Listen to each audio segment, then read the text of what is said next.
Welcome to Heaping Spoonful, a twice-monthly conversation with restaurateurs, chefs, growers, and others who have helped generate the legends associated with the eateries across the Mid-South. The team at Benny Keith is proud to sponsor this adventure with the goal of preserving the stories that have helped cultivate an amazing food scene across the Mid-South. So kick back and enjoy a Heaping Spoonful.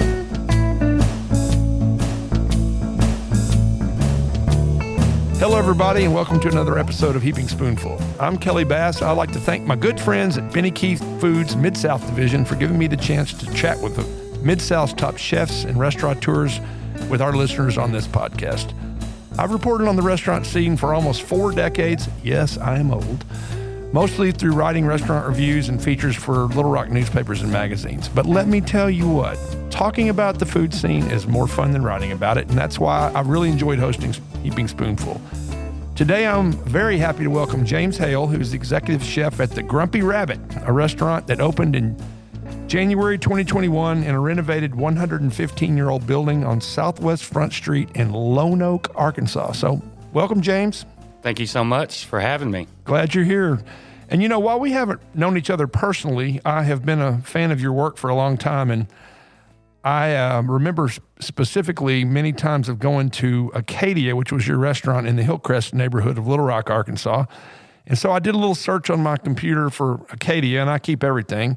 And I found a review I did in October of 2008, and it was a glowing review. So Acadia was a force on the Little Rock's independent restaurant scene for 16 years, which anybody in the restaurant world knows is quite a run. And we're going to go back and talk about your years at Acadia in a bit. But first, let's jump to the recent past and the present. So the Grumpy Rabbit is in downtown Lonoke. The internet is a podcaster's best friend, and I started looking about the Grumpy Rabbit when I heard about it, and I saw the Lonoke City Council approved the private club permit in early March of 2020, about a week before the pandemic started shutting everything down. And then in mid-July of 2020, a celebration was held to kick off the major renovation of the historic building where the Grumpy Rabbit is located. Were you part of the project back in those days, or did you join on later? I came later. It was actually in the first part of September, the first time I met Gigi and Grumpy, the owners. Yeah, okay, cool. So, you know, hopefully we have Heaping Spoonful visitors around the country and around the world and in the universe at large. So we can't assume that all who are listening today know anything about Lonoke, Arkansas. So just to do a level set for you guys, Lonoke is a town of about 4,200 people. It's 25 miles east of Little Rock, and it's right off Interstate 40, which is one of the country's major east-west highways. If you're going from New York to Texas, you're coming through Lonoke and then 25 miles later through Little Rock. TripAdvisor shows there are 18 places to eat in Lonoke. Waffle House is ranked as number 3. And I'm not reporting any of that to disparage Lonoke, but only to make the point that this town is not where one might logically expect a James Beard-nominated chef who has worked at some of Little Rock's best restaurants, including his own, to be found. So I was just intrigued. So as you said, the Gigi and Grumpy, who are in the real world known as Gina and Jim Werdelack, are the owners of the Grumpy Rabbit. And a quick Google search of that couple, first thing I saw was that they'd made a $3 million donation to the University of Memphis, and then a $1 million gift to the Lonoke School District. So they sound like the folks every chef would like to have backing the restaurant where he's about to be doing his magic. Tell us about the Werdelacks, how they first engaged you, and what it's been like working with them. Well, the first time I met them was at their house in Lonoke. And we literally just had a talk. I hadn't cooked any food. They didn't know me that well. I didn't know them. And the first thing I had to say is you have to meet Gigi specifically to get it into words what she's about, okay? She's infectious. Yeah. When I walked out of that meeting, I was ready to go buy Lonoke High School memorabilia and be a Jackrabbit cheerleader. You know, that just kind of, and so, you know, you have to respect the risk involved here. And not everybody grows up in small town, goes and makes it big, and then comes back home. that's what they did. And she brought Grumpy, who was originally from Chicago, with her. Talk about culture shock. Yeah. But she believes in that town. And, that's a major investment to renovate a 110-year-old building. So after that meeting with her, and we just talked about a lot of different ideas and the kind of food, and it was kind of all over the place, but we've been focusing down on what we're going to be. I think this restaurant's going to be really organic. I think that our identity is probably going to really reveal itself maybe a year from now. Sure. We're trying a lot of different things, doing different stuff, but that's the key. Is I just was kind of blown away by, first, the passion for the project, and second, for the investment that they were willing to put up to do it. And I was all on board. Yeah.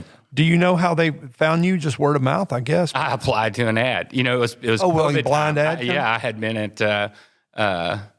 the Capitol, and the Capitol shut down in March. Yeah, like everybody did. Yeah, and they took good care of us for a long time. But it kind of got to the point where just a lot of things were up in the air.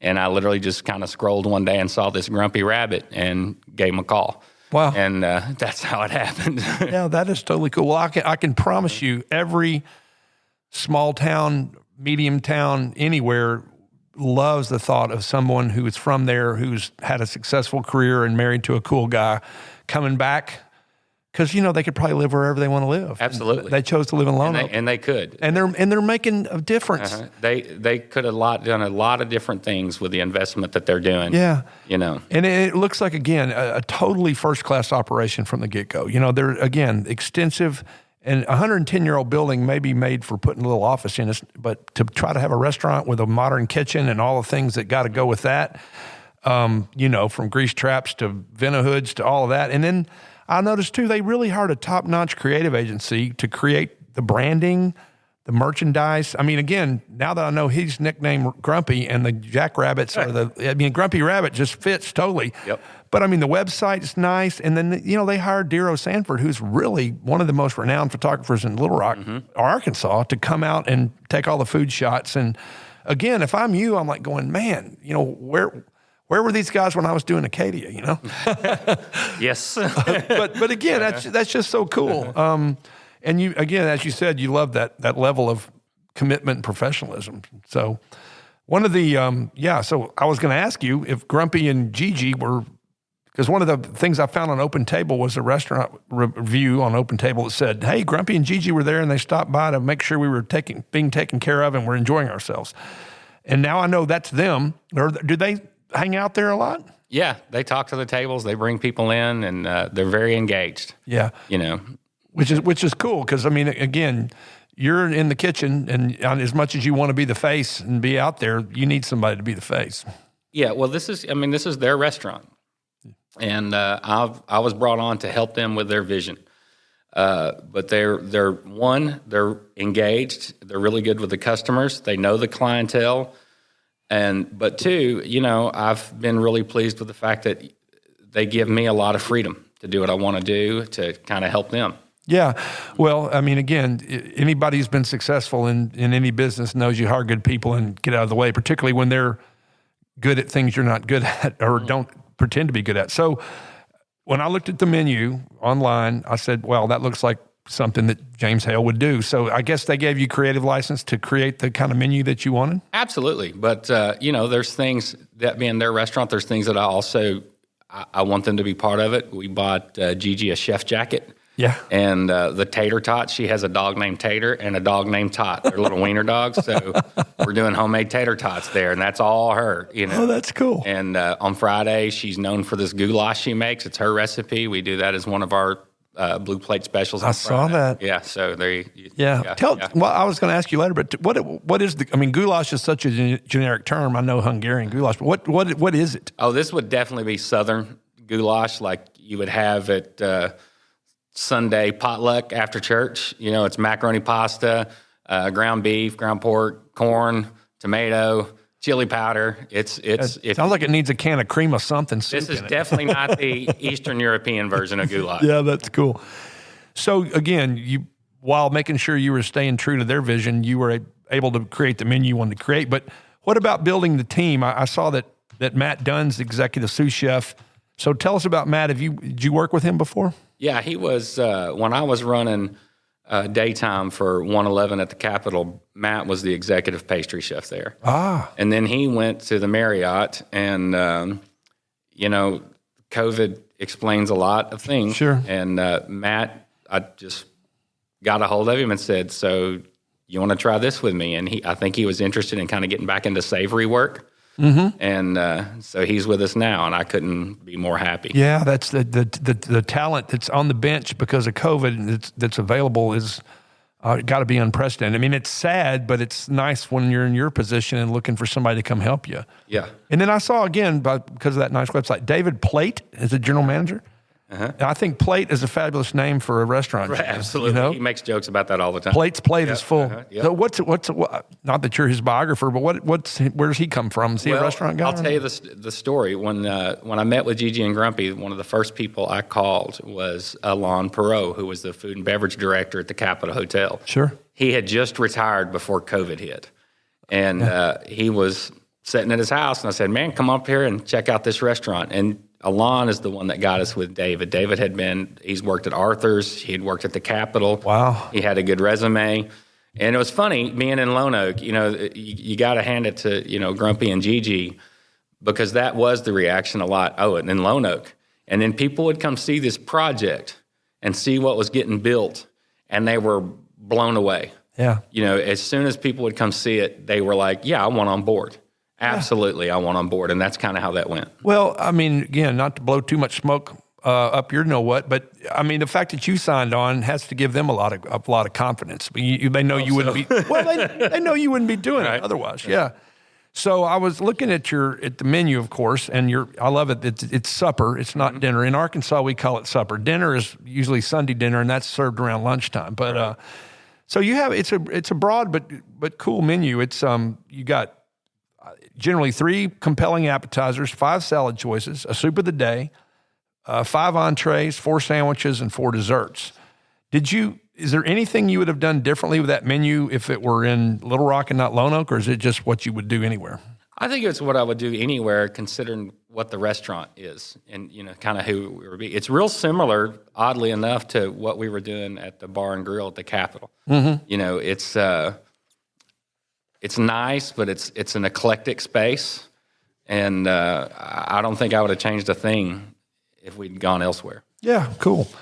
Yeah, and again, I've eaten at the Capitol Bar and Grill more times than I could count, and I miss it. And one of these days it'll be reopened. But here we are. We're recording this the first week of February 2021, and so a lot of places have been, if not closed, hurt for sure. Are there any items from the dinner menu particularly? Is there anything that's particularly seemed to be popular? I know at this point, again, people will be listening to this for hopefully months and years to come, but you've only been open a couple of weeks. Is there anything on the dinner menu? And right now we're selling so much redfish, it's not even, it's insane. And the ribeyes sell. I think one of the things that I'm most proud of on that menu is our board. Mm-hmm. Oh, I looked at it. I wanted something that wasn't just your typical sliced meats and cheeses. Mm-hmm. We found somebody to get us some rabbit sausage that we do with an onion confit and fennel. We do petit jean bologna. Oh, I love it. Sliced real thick, grilled, and served with a Guinness honey mustard. We make a bacon egg salad. We pickle our own carrots for the board instead of your usual olives and stuff.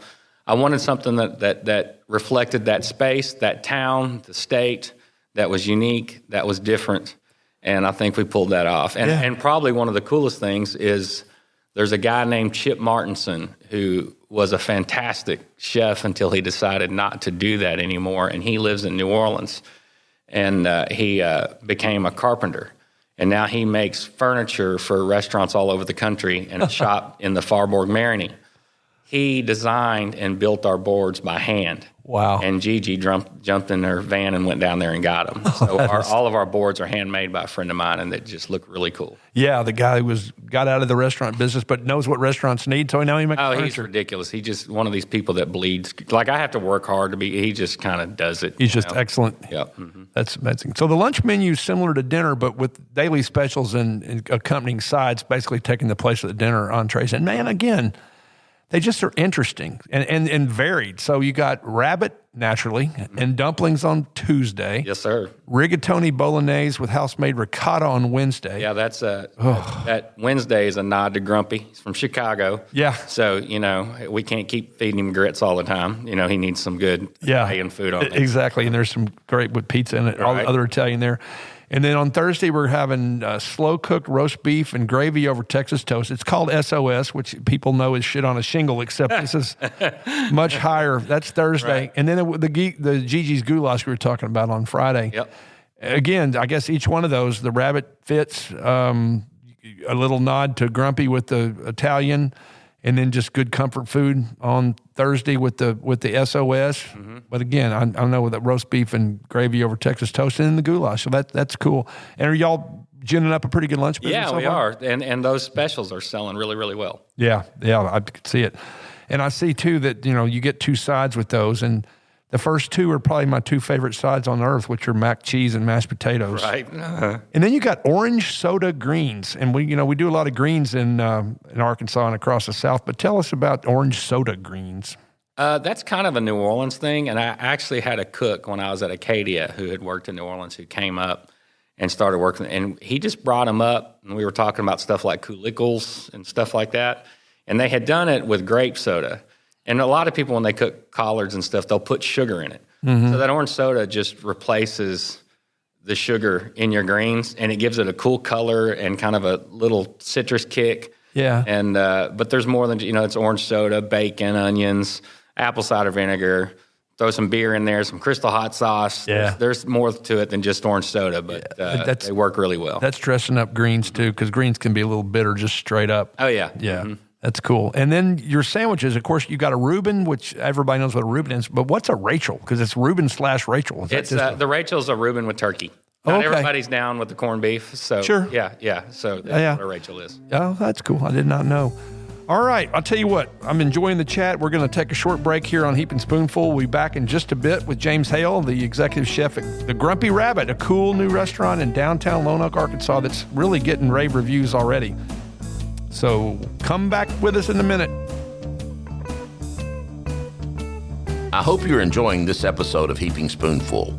We at Benny Keith Foods enjoy talking about the food scene almost as much as we enjoy providing the top quality ingredients that help restaurateurs and chefs across the Mid-South create their magic. Now let's dive even deeper into the culinary world with your host, Kelly Bass. All right. Thanks, everybody. We're back on Heaping Spoonful in our chat with Chef James Hale. So let's pick back up the conversation about what diners can choose when they come to the Grumpy Rabbit, and that includes Saturday and Sunday brunch. Brunch features many of the items, so you can get a lot of the cool stuff you can get at lunch or dinner. But again, that middle section of the menu, you got French toast, pancakes, a southernized take on Eggs Benedict, which brings a biscuit into play instead of an English muffin. And then that classic big breakfast, which is eggs, sausage or bacon, potatoes, biscuits and gravy, and a yogurt bowl with house-made granola. So have the growing legion of Grumpy Rabbit fans caught on to brunch? And if so, what are they liking there? Man, I think brunch is going to be a big deal at the Grumpy Rabbit. I really do. That menu is probably going to change pretty soon. It was kind of designed for fall with our first scheduled opening, and we're already, so you know how that goes. Sure. But some of that stuff, like the Pawpaw's breakfast, that's Gigi's dad. That's kind of named after him. Yeah. We're always going to have biscuits and gravy, some eggs sunny side up if you want it, bacon, sausage, potatoes. Right. We'll always have like a pancake or French toast with different, depending on the season, what we're going to serve with it. We might throw some. One of the dishes I'm looking at right now is what we might call swamp grits, and it's going to be a take on kind of shrimp and grits, but it'll have the addition of redfish and crawfish on it, good. All married together on top of a nice bowl of grits. Yeah, which again, grits, in my adult life are not what grits in my childhood were, which were pasty and terrible. Right. Oh yeah. Use better corn, do better stuff. And house-made granola, I love that. I've eaten that at Red Door at Local Luna because Lynn Abernathy makes a killer granola. I bragged about it so much she gave it to me for Christmas a couple of times. But that sounds cool. And I would think too, So here I am. I live and work in Little Rock, and Lonoke's not terribly far, but it's 25 minutes. I'm more likely to be able to pop up there on a Saturday or Sunday than I am than on a weekday. So I could just see that. And I'm telling you, I know the locals are coming, but you know what? The people are going to be coming, again, people who've known you and your work and your colleagues' work, and then are seeing the reviews. And that's one thing, as an old newspaper reviewer, once upon a time, I had a platform and Eric Harrison had a platform, and we were the only two. But you know what? Now, instantaneous reviews between Yelp and TripAdvisor, everybody can do a review, which can be really good when you're good, because you're coming right out of the blocks, you're getting rave reviews. And so again, the first thing I mentioned early on, that the first thing I saw was an approval of a private club license. And again, many of you outside Arkansas might not be familiar with the concept of dry counties, but we have a lot of them in Arkansas where you might be able to get a drink in a bar because of a private club license, but you can't. There are no liquor stores, and you can't buy a 6-pack in the grocery. So you guys are selling beer, wine, and mixed drinks. So I know people are getting those with their meals, but am I right that there's a bar upstairs? Yeah, there's 2 bars. There's one down and one up. And are you getting some bar business too? It's starting to pick up. I think that's one of the things that the more people know about it, the more that'll be there. There's a lot of TVs in that place. You can, you can watch a Razorback game or something. You can also watch a game. Yeah, and get a drink. So yeah, which again, there's not a ton of places probably in Lonoke you can do that. And I'll say that. Another thing I quickly realized, I looked at the hours and the number of days. I'm like, okay, so the Grumpy Rabbit's open 59 hours a week across 6 days. So is Sunday afternoon, evening, and Mondays the day you rest, or are those the days you get ready to start again? Sunday night, we go home as fast as we can. Yeah. Monday, there's a lot of prep to be involved in. Sure. But, there's anytime you're a chef and you're in a restaurant, there's a process. When that process starts out with a new place, it's going to be difficult. There's no 2 ways around it. But, you work on getting the right people in the right places, and then your life and your job becomes manageable. Yeah, sure. I mean, surround yourself with a good team. And again, when you're running 6 days a week and 59 hours of open to the public business, besides all the prep, besides the sitting down and ordering what you need for the next week and all of that, you got to have good folks to help you. So that catches us up on the story of the Grumpy Rabbit, and it's a super interesting story and how Executive Chef James Hale fits into it. But now let's talk a little bit more about you. So you're from Gravel Ridge, Arkansas, which is, for those not familiar, is basically North Little Rock extended.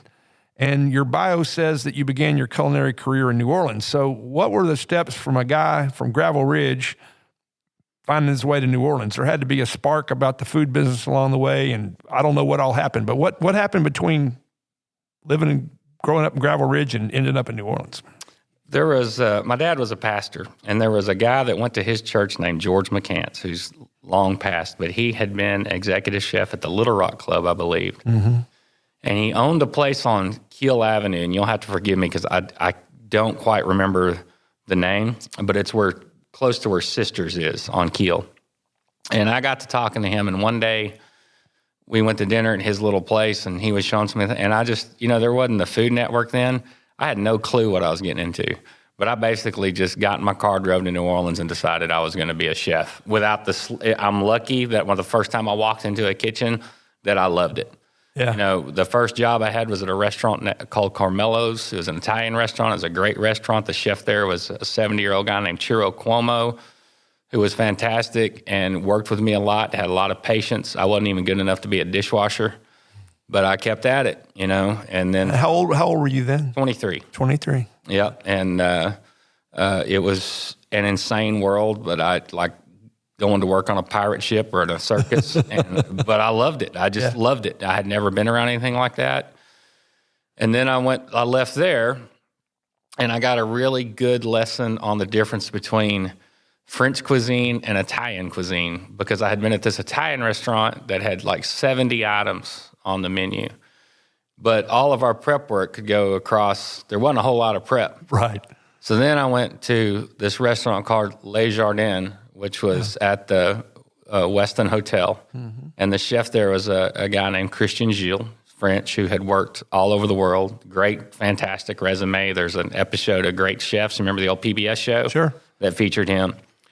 And I went to work for him, and I remember looking at his menu and seeing there was like 3 appetizers, a couple of soups, 5 or 6 entrees, 3 or 4 desserts, and thinking, man, I just walked out of this Italian restaurant doing 70 items. This little menu is going to be easy.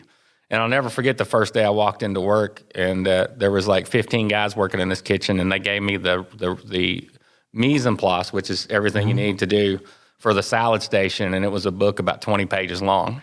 And that's when I learned just what that could be. And it was a little more complicated. Yeah, and every stop I've ever been at I just learned a lot. I remember Chef Gilles was a hard guy and demanding, but I also remember this was a guy who used to wait by the elevators every day for the Westin Hotel, where the cooks went was on the bottom floor, and then the first floor of the hotel was 11 stories up because it was above a mall. So you'd take this elevator from the basement, basically, with your uniform all the way up to the first floor of this hotel. And every day when that elevator door opened, little Chef Gilles would be standing there waiting to shake your hand.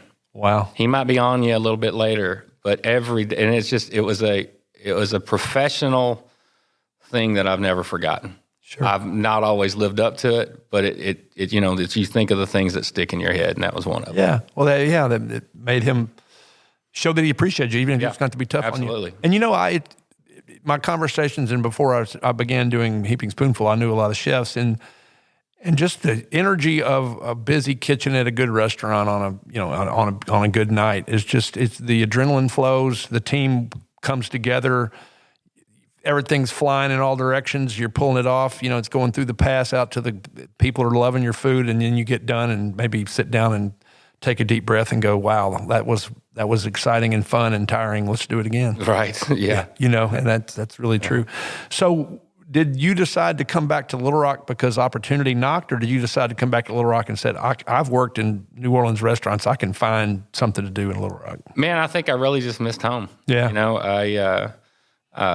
There's no Lake Ouachita in Louisiana. Pontchartrain is not Ouachita. There's no Petit Jean. And I love this state. I love the outdoors. It's Little Rock is really unique that it has a lot of what a lot of big cities have to offer. Maybe not everything, but that river trail, and then which wasn't there then, but we had everything else, and it's like you're 15 minutes from being able to decompress and getting some nature, and that was kind of, I just kind of wanted to. I had the opportunity to go to New York or do some other things, but it's just time for home. Mm-hmm. And again, I don't know how quickly these opportunities presented themselves, but you worked at 2 of neither one is still here for different reasons, but they were renowned and still beloved, which was Andre's Hillcrest, which is now where Ciabaci is in Little Rock on Beechwood Street, and then Spallet, which was up the road in the Heights, where, again, I love the name. Spallet came from Scott Swander and Paul Novicki, and they just took their names and crammed them together and put an accent mark over the E. Right. But it was the top, by far, fine dining restaurant in Little Rock. Yes. And you were sous chef, so you were right. That's the number 2 position in the kitchen. Mm-hmm. Often the number 1 position, because the chef is not always there. Right. Was it that order? Was it Andres and then Spallet? Yeah. It was Andres and then Spallet. Yeah. And I learned a lot in both kitchens. And, yeah. I owe everything I am to every chef, every kitchen I've ever worked in. Everything I was a molding from those places. Yeah, well, that's the best thing. You learn as you go, and then what led you to? How did it come that you were able to open Acadia? That takes nerve and money. There was a burger joint on Kavanaugh called Signatures.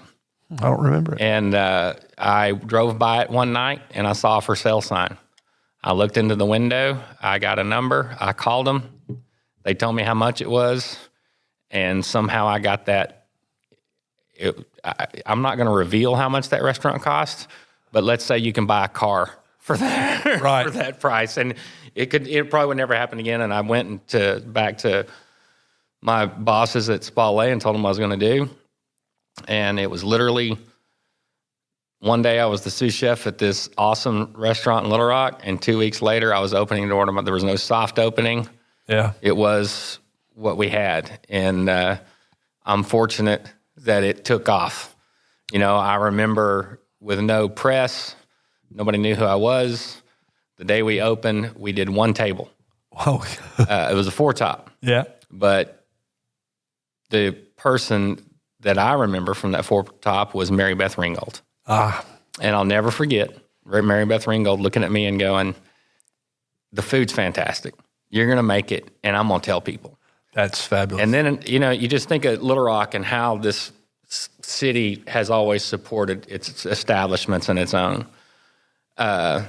You know, Craig O'Neill doesn't know who I am, you know, but I definitely remember Craig O'Neill standing on the porch at Acadia because we were so far behind and people were standing outside trying to get in when we finally got busy. Standing there telling people not to leave, that the food was really good, to wait, to come on in, you know, and it's just, it's humbling. I mean, It's just, the way Acadia, you know, if it had been up to me, there would have been like AC/DC posters on the wall because I couldn't afford to buy art, right. You know? And there was a couple that knew me from Spallé that literally went to their house and pulled art off their walls and put it on my walls in that restaurant until I could get a deal that I did with Cantrell Gallery for years. Yeah. And Cantrell Gallery never got their money back on what they kept on my walls and changed out, you know. Yeah. Clark Huseman and you know, and there's just great people in this town. Yeah, and just to do a level set for listeners, Mary Beth Ringgold was actually, I think, the number 2 or number 3 guest on Heaping Spoonful. We're up in the 30s of episodes now. Legendary restaurateur here who had Cajun's Wharf, Copper Grill, and still has Capers out west and is a delightful person. And then Craig O'Neill is probably the most famous radio turned TV personality here too, and also a man who's given thousands of his hours to help nonprofits with their events, and is a master salesman. And he obviously sold folks on Acadia. So that I didn't know that part of the story. That's great. I know I reviewed the restaurant twice, and I only could put my hands on one of them because my computer files don't go back that far. But one of the big calling cards to me, a man who likes to eat, is that you had when not many people were doing this, it's all over Europe and particularly France, you had a 3-course fixed price dinner. And I remember it being available on Mondays and Tuesdays, which drives business on days that are ordinarily slower. Was that just to cool them? You said, hey, that might work. Let's go that route. Yeah, it's really that simple. And it may have been Paul Novicki from Spallé. It was one of the chefs I worked for that I just distinctly remembered one time said, and they weren't even talking to me. I don't know who they were talking to, but I remember they said, you know, you don't put food costs and percentages in your cash register. You know? Yeah. You put cash in your cash register. And so, you know, as chefs, we're trained with all these numbers and all this stuff, but sometimes you can get lost in that. And so when we first opened up, we were open Mondays and Tuesdays, but we didn't do a lot of business. And it was probably, you know, might do 30 people on a Monday and 30 people on a... So I did that, and yeah, our food cost was ridiculous for us to not, but we were doing 100 people and it was that way for years. Yeah. People just came back and back and back for that. And it was, you know, by the time I didn't need to do it, it was too late, and I couldn't take it from the, you know. Take it away. Yeah. Well, I remember I went back and read my 2008 Arkansas Times review of Acadia, and I pointed out that it didn't take a math major to quickly realize the combined cost of the appetizer, main course, and dessert you get often far exceeded the $23.50 you were charging.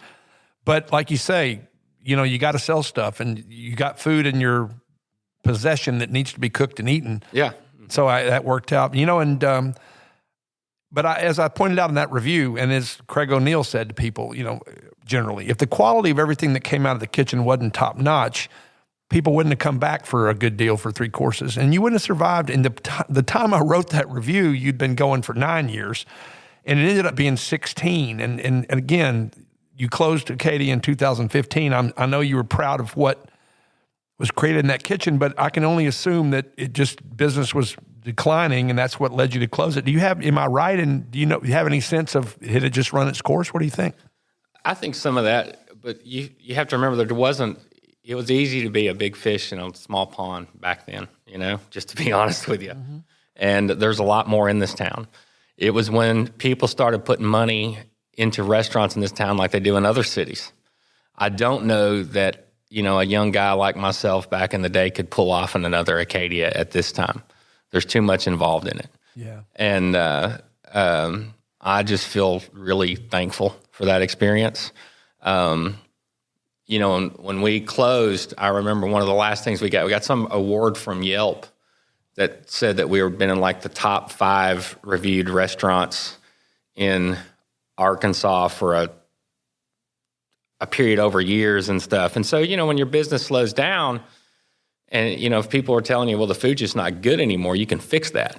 Right. But when you're hearing everything's good, but there's just so many more opportunities for people to go elsewhere and stuff, it was just tougher. And I had made that place work and I had a good team and I always kind of had a solution if we ever, but it just kind of got to the point where I was tired. Sure. Oh, I understand. Mm-hmm. And I know many folks who are chefs first, but also restaurant owners, and there's the pressures are certainly different in different scenarios. But again, then you went off after that fabulous run, and you went to the Capitol Hotel, which again, for folks who are not familiar, it's a legend unto itself as a hotel. It is definitely the cool boutique hotel in Little Rock, which, again, not open right now, but fabulous, in 2 restaurants in there, and lots of private dining that goes on, too.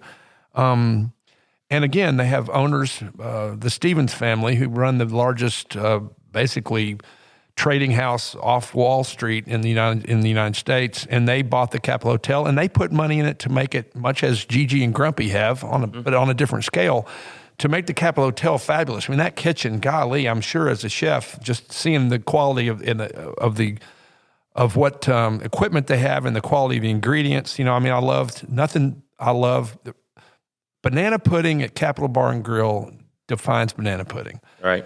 My mother used to make the Cool Whip, instant pudding variety, and I powered through it. But, oh, my God, they even make the vanilla wafers. If they could make bananas, they would make bananas. But everything else is homemade, from the whipped cream to the pudding and all that.